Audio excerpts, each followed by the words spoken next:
वंदना भारती और आप देख रहे हैं कमोडिटी इनसाइट्स विद वंदना भारती। कल रात में मैंने लेट नाइट करीब 10 बजे आपको एक अपडेट दिया था और वहां पे मैंने आपसे कहा था कि इतनी गिरावट के बाद अब कमोडिटी आज के बारे में मैंने आपको आगाह किया था कि एक छोटा बाउंस यहाँ पे दिखाएगी, लेकिन बाउंस पे आपको बाइंग में ट्रैप नहीं होना है।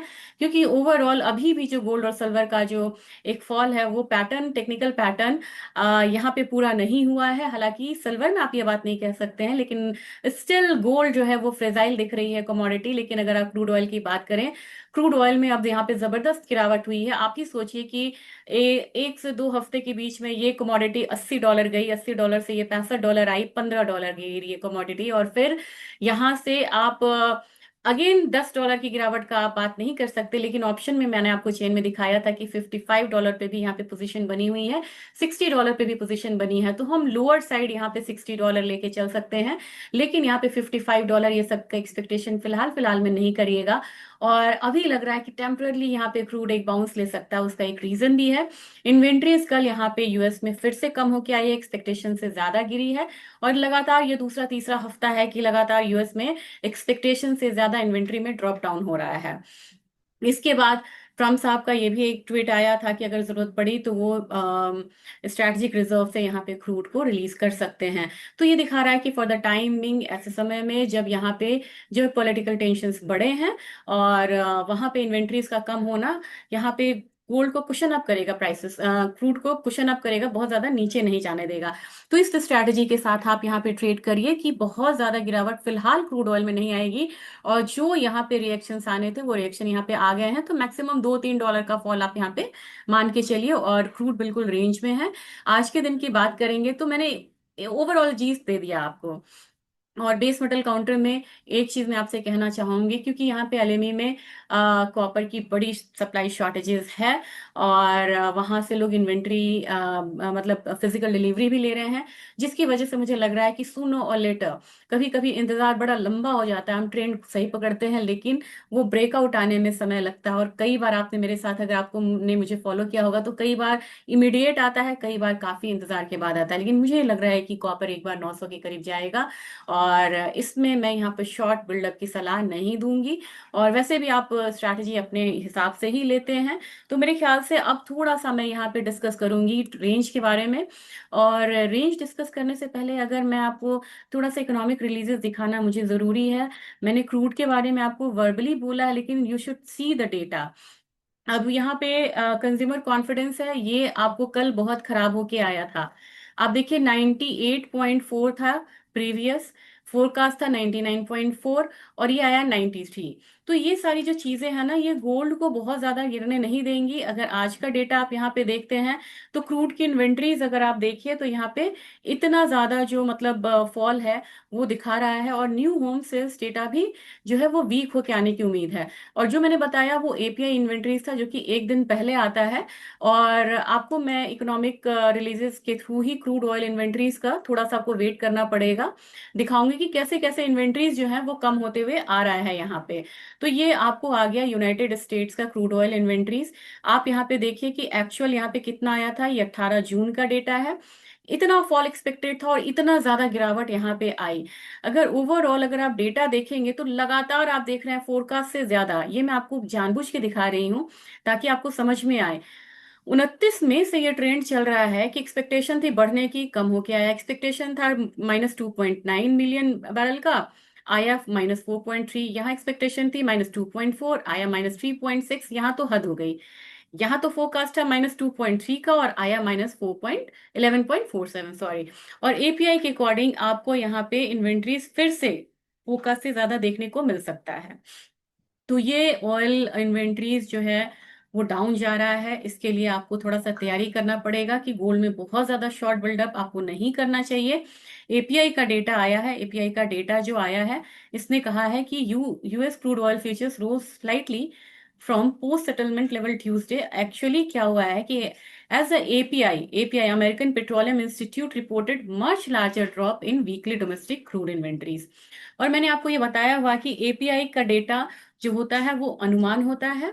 और ईआईए के डेटा को लगभग 70-80% ये जो है इसका जो अनुमान है वो सही होता है।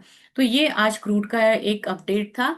और अब सीधा सीधा चलेंगे हम डेटा की तरफ और लेवल्स की तरफ। तो डॉलर इंडेक्स में आपने देखा है कि डॉलर इंडेक्स ने 98 का लेवल तोड़ा है, और यहाँ पे आपको जो फॉल है वो डीप हुआ था। आज मार्केट संभलती हुई नजर आ रही है, और डॉलर इंडेक्स में 97.7, एक याद रखिएगा, काफी बार यहाँ से ये संभला है। 97.6, सॉरी, 97.6 पे एक डबल बॉटम बना है। डेट देख लीजिए, 13 जून और 12 जून, डबल बॉटम है। वहीं से मार्केट बार बार सुधरती है। तो 97.6 एक लक्ष्मण रेखा है, उससे नीचे जाएगी तो फिर ज्यादा नीचे जा सकता है, लेकिन यहाँ से संभलता हुआ मुझे नजर आ रहा है। मुझे लग रहा है कि डॉलर इंडेक्स में एक अपसाइड आना चाहिए, 98.3 के करीब जा सकता है। इक्विटी का बाजार का हाल क्या है? तो इक्विटी में अब एक बूस्टअप आया है, क्योंकि ट्रम्प ने काफी ज्यादा अर्ज किया इसराइल और ईरान से कि यहाँ पे अब वॉर ना करें। उनका नॉमिनेशन भी हुआ है नोबेल पीस प्राइज के लिए, और जो इनका एक बहुत बड़ा ध्यान भी था उस पे। और विक्स जो है, विक्स काफी ज्यादा फॉल आया है, विक्स की गिरावट है 11.85%। तो जब विक्स की गिरावट आई है तो आप बहुत ज्यादा यहाँ पे गोल्ड में अपसाइड मान के नहीं चलिए। गोल्ड का दोनों चीज है, डॉलर इंडेक्स बढ़ा हुआ है, वॉर प्रीमियम डाउन है, विक्स यहाँ पे डाउन है। तो यहाँ पे आपको थोड़ा सा गोल्ड प्राइसेस गिरेगा, लेकिन अगेन बड़ी कमजोर कमोडिटी ये नहीं है, ये टेक्निकल पैटर्न को पूरा कर रही है। और शाम में डेटा जो है वो थोड़ा वीक है, तो डाउन साइड रहेगा लिमिटेड। अब चलते हैं लेवल्स पे कि गोल्ड का लेवल्स क्या होगा। गोल्ड आपको स्पॉट ट्रेड हो रहा है 129 के करीब, ये मैं स्पॉट का प्राइस बता रही हूँ। और यहाँ पे भी इसने एक डबल बॉटम बनाया है, और ये मैं स्पॉट की बात कर रही हूँ, स्पॉट यूएस गोल्ड। यहाँ पे है 3295 का एक लो लगा था, मैंने आपसे कहा था कि $3300 के करीब जाएगा, और वहां से रिवर्सल आ सकता है। तो एग्जैक्टली आपको थोड़ा सा उससे नीचे गया, 3295 का इसने लो लगाया है, और यहाँ पे एक डबल बॉटम बना है। अब डेट आपको मैं बताना चाहूंगी, 24 जून, और ये पहले रेट आया था 9 जून। 9 जून को 3295 आया था, इसके बाद आपको कल आया है 3295। एक डबल बॉटम है, यहाँ से एक अपसाइड आता है, तो 3350 55 का एक रिवर्सल देखने को मिल सकता है। लेकिन अगर यहाँ पे बात की जाए आपको फ्यूचर्स गोल्ड की, यहाँ पे 3310 का एक सपोर्ट भी बना है, और यहाँ पे भी डबल बॉटम है। यहाँ पे आज एक रिवर्सल है, तो अपसाइड जो है इंटैक्ट होना चाहिए 3360 तक, और जो सपोर्ट होगा वो 3310 का होगा। अब हमारे एमसीएक्स की बात की जाए, एमसीएक्स की बात करने से पहले आपको देखना होगा रुपया।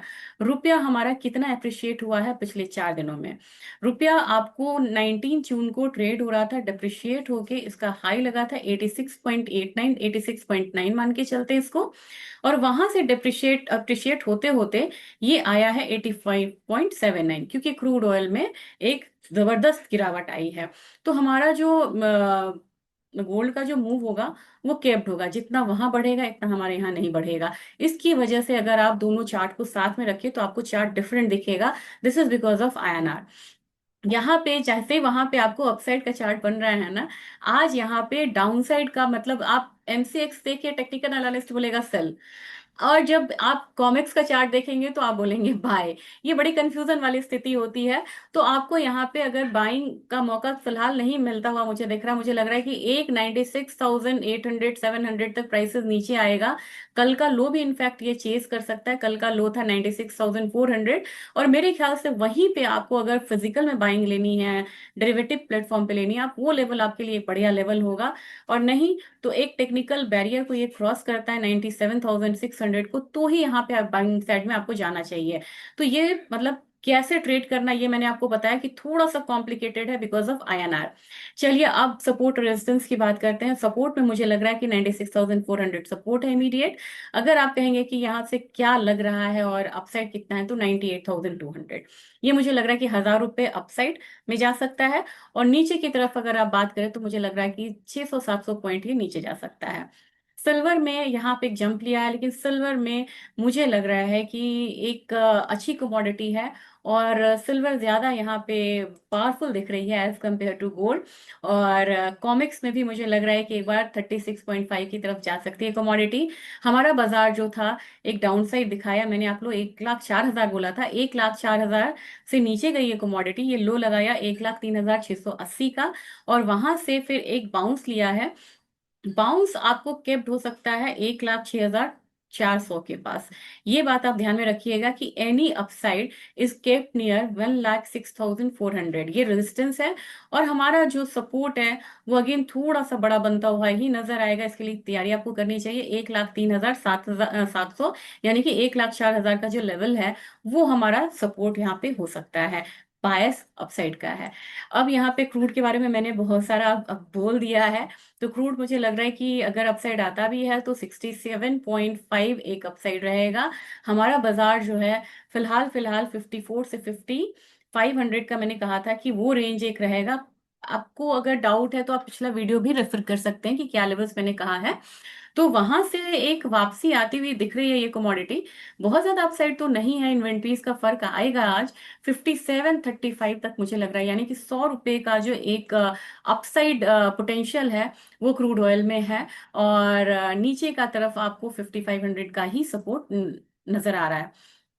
रही बात नेचुरल गैस की, नेचुरल गैस ने काफी अच्छा मूव दिया और 4.14 का एक हाई लगाया और नीचे का जो लो था ये $33.53 का था।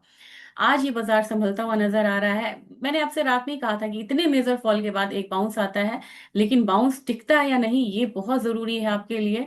और यहाँ पे अगर अपसाइड आता भी है, बिल्कुल मार्जिनल होगा, 312 ऊपर 300 नीचे।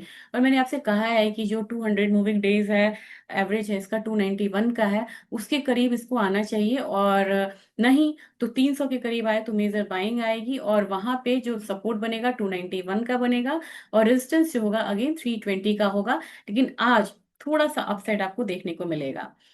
जिंक एक बढ़िया कमोडिटी, कल मैंने 257 256 कहा था, वो ऑलरेडी ये वाला लेवल आपको जिंक में आता हुआ दिख रहा है। अगेन इसमें मैं इंटैक्ट रहेगा मेरा व्यू कि थोड़ी सी स्ट्रॉन्ग कमोडिटी है। 258 रेजिस्टेंस है, नीचे की तरफ 252 का एक सपोर्ट नजर आएगा। एल्यूमिनियम थोड़ा सा क्रूड के साथ साथ इसमें भी एक वीकनेस आई।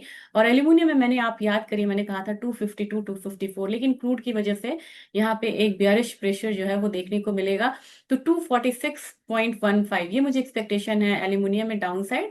और अपसाइड जो है 249 तक स्टिल मतलब एक रेजिस्टेंस की तरह वो काम कर सकता है। कॉपर धीरे धीरे बिल्कुल रेंज की कमोडिटी और अपना रेंज तोड़ने को तैयार नहीं है, इसे ट्रिगर चाहिए क्योंकि बार बार डेटा निगेटिव आ जाता है। अगेन 889 हायर साइड रहेगा और ये 875 इसमें लोअर साइड का एक सपोर्ट बनता हुआ नजर आ रहा है। अब बात करते हैं एग्री काउंटर की, बड़ी स्ट्रॉन्ग कमोडिटी। अब मुझे लग रही है यहाँ से कि वैल्यू बाइंग, मैंने कहा था कि जबरदस्त निकल के आएगा जीरे में। जीरे में वैल्यू बाइंग है। 3 कैंडल इसने ग्रीन कैंडल बनाया और धीरे धीरे ये 19,800 जो मैंने बोला था कि 19,800 20,000 वहां तक ये कमोडिटी जाती हुई नजर आ रही है। ऑफ कोर्स यहाँ पे लोअर लेवल बाइंग है, रुपी डिप्रिशिएट हुआ था। यहाँ पे एक्सपेक्टेशन है कि यहाँ पे एक्सपोर्ट की जो मतलब डिमांड है वो यहाँ पे निकल के आ सकता है। तो ये चीज स्ट्रॉन्ग बना रहा है इस काउंटर को। लेकिन साथ में ये ध्यान में रखना है कि किसान ने स्टॉक्स रिलीज करके ये कमोडिटी को काफी वीक करा था। तो अगेन जैसे 20-21 हजार वाला लेवल आएगा, जो बचा कुचा इनका स्टॉक्स है वो यहाँ पे रिलीज कर सकते हैं वो। और अभी पाइपलाइन में 15-20% की भी गिरावट हुई थी जिसका असर प्राइसेस पे है। टर्मरिक की बात की जाए, टर्मरिक अब यहाँ पे रेजिस्टेंस को फेस करती हुई कमोडिटी नजर आ रही है, लेकिन फिर भी 14,400 से ऊपर जाए तो मुझे लग रहा है कि ये एक स्ट्रॉन्ग कमोडिटी है। 14,700 तक सफर कर सकती है, वो इसका रेजिस्टेंस है। नीचे की तरफ 14,200 100 इसका एक सपोर्ट बनता हुआ नजर आ रहा है। और कोरिएंडर में मैं 7,200 तक मुझे लग रहा है, 72 7220 ये कमोडिटी स्ट्रॉन्ग है। इसमें पोजिशनली भी आप यहाँ पे अपना जो स्ट्रॉन्ग पोजीशन है वो बना के लॉन्ग पोजीशन बना सकते हैं। जो किसान भाई हैं वो यहाँ पे वेट करें और उन्हें अच्छा प्राइस मिलना चाहिए 7,200। और थोड़ा सा 1 से 1.5 महीने अगर आप आगे बढ़ेंगे तो मुझे लग रहा है कि 7,400 भी धनिया में आता हुआ दिख सकता है। कैस्टर जैसी कमोडिटी में मुझे लग रहा है कि एक बारी जो कल हाई बना था, कल का हाई मैं आपसे डिस्कस करना चाहूंगी जरूर। 6768, 6770 मानेंगे तो कहने में आसान रहेगा। 6770 के करीब ये कमोडिटी जाती है तो वहां पे फिर से एक बारी मतलब आप लोग को मतलब प्रॉफिट लेना चाहिए जरूर, क्योंकि ये कमोडिटी 7,000 तक अगर जाती है ना, तो वहां पे ये रैली थोड़ी थमती हुई नजर आएगी। क्योंकि अगर आप देखेंगे ना, मई में इसने रैली की शुरुआत करी थी 6100 से, वहीं पे बॉटम बना था। 6100 का एक बॉटम बना था मार्च और अप्रैल के मई के बीच में, और इसने एक डबल बॉटम बनाया था, एक मई में मार्च में लगा था, और एक लगा था मई में 6150 का। वहां से रैली जो है वो स्ट्रांग चलती रही, तो यहाँ पे 7,000 पे रैली थोड़ा सा यहाँ पे पॉज दिखा सकता है। ग्वारसीड ग्वारगम आज थोड़ा वीक रहेगा, लेकिन ग्वारसीड ग्वारगम के लिए मैं एक पॉजिटिव चीज आपको बताना चाहती हूँ। 5119 के करीब ग्वारसीड ट्रेड हो रहा है, तो आपको यहाँ पे 5080 तक आ सकता है नीचे की तरफ। और ग्वारगम यहाँ पे 9500 है, 9400 तक आ सकता है।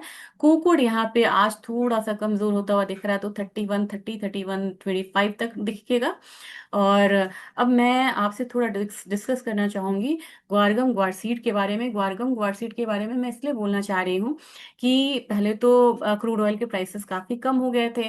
तो ट्रम्प की जो पॉलिसीज थी, ड्रिल बेबी ड्रिल, पहले तो वो आए तो काफी सारा जो ड्रिल था जो बंद था, वो ड्रिल दोबारा मतलब रिक्स यहाँ पे खुले, रिक्स जो बंद थे सॉरी, और नंबर्स बढ़ते चले गए। लेकिन जैसे क्रूड ऑयल का प्राइसेस डाउन आया, तो उनका जो एक आह्वान होता है ना, जैसे मोदी जी बोलते हैं कि मेड इन चाइना को आप मतलब कि अम, मतलब वो करिए, बैन करिए, या वो यूज ना करिए, आप स्वदेशी यूज करें। तो उन्होंने कहा था कि ड्रिल बेबी ड्रिल, हम अपना प्रोडक्शन यहाँ पे काफी ज्यादा बढ़ाएंगे और तब हम प्रॉफिट कमाएंगे। लेकिन ऑयल लॉबी कन्विंस नहीं थी, उनको पड़ता नहीं पड़ रहा था। अगर गुजराती भाई साहब हैं आप लोग तो समझेंगे कि यहाँ पे उनको बहुत प्रॉफिटेबल बिजनेस ये नहीं था। लेकिन अब यहाँ पे $80 यहाँ पे क्रूड ऑयल, और इसने अपना एक बेस बनाया, 65 का बेस बनाया फिर से।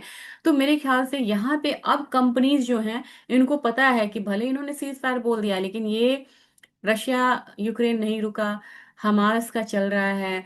ईरान तो बिल्कुल डायरेक्टली यहाँ पे ऑयल को सप्लाई करता है, और स्टेट ऑफ हॉर्मुज पे हमेशा ये जो मतलब कि बादल जो है वो छाए रहेंगे, भले वो एक्चुअल में बंद करें या ना करें। इसकी वजह से एक दो कंपनीज अब बाहर आ रही हैं, जिन्होंने कहा है कि अब हम रिग काउंट्स को बढ़ाएंगे। ये ग्वारगम के लिए एक अच्छा यहाँ पे संदेश है। और मुझे लग रहा है कि धीरे धीरे यहाँ पे एक मूवमेंट, बहुत जल्दी नहीं आएगा, लेकिन धीरे धीरे मूवमेंट आना शुरू होगा। ये आज का अपडेट था, होप सो आपको अच्छा लगा होगा। बहुत सारी चीजें मुझे कवर करना होता है, इसलिए स्पीड ज्यादा हो जाती है और टाइम कम होता है। तो मुझे CNBC भी ज्वाइन करना है, आप वहाँ पे 11:30 आ सकते हैं। और इसके साथ आपका दिन शुभ हो। धन्यवाद।